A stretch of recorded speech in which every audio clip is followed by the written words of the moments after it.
Hey everyone, it's May 25th, and that means that if today is your birthday, you share it with William Henry Barry, an English sadist and likely multiple murderer who may have been the real identity of Jack the Ripper. And that's a drawing of him being executed right up there because cameras weren't common back then. Born in 1859, his father was killed in an accident involving a horse cart in 1860, and his mother died in an insane asylum 4 years later, leaving him an orphan.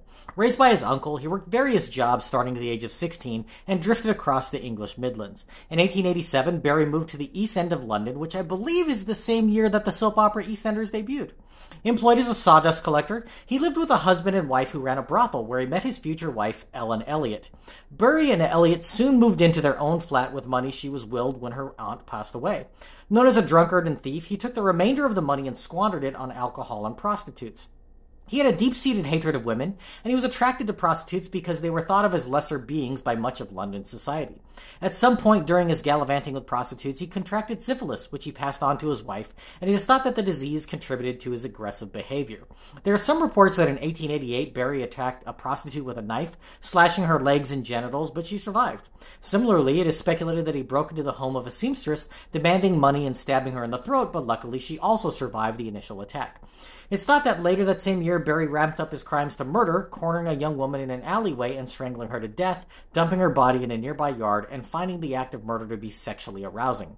But what we know for sure is that a month after that murder, Barry and his wife moved to Dundee, Scotland, likely to evade capture for the crimes he had been committing in London.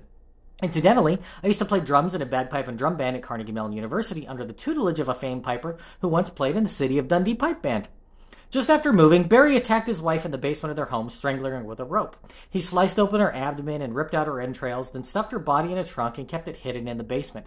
Barry couldn't find a means of disposing of the body, so he went to the police to report that she had taken her own life and that he cut up her body in an attempt to hide it because he was scared he would be wrongfully blamed. The police didn't believe him, and when they found her body, Barry was arrested and charged with murder, being convicted in early 1889.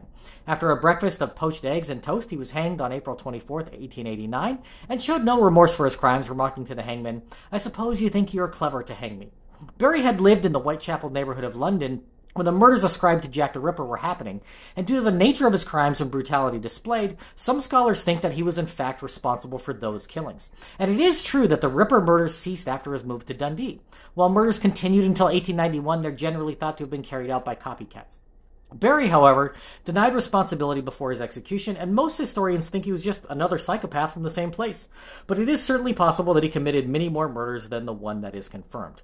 If this is your birthday, have a great day. Drop me a comment so I can wish you a happy birthday. If you know somebody whose birthday it is today, send them this video so you can find out all about their birthday twin. And to William Henry Barry, I say, happy birthday, you bastard.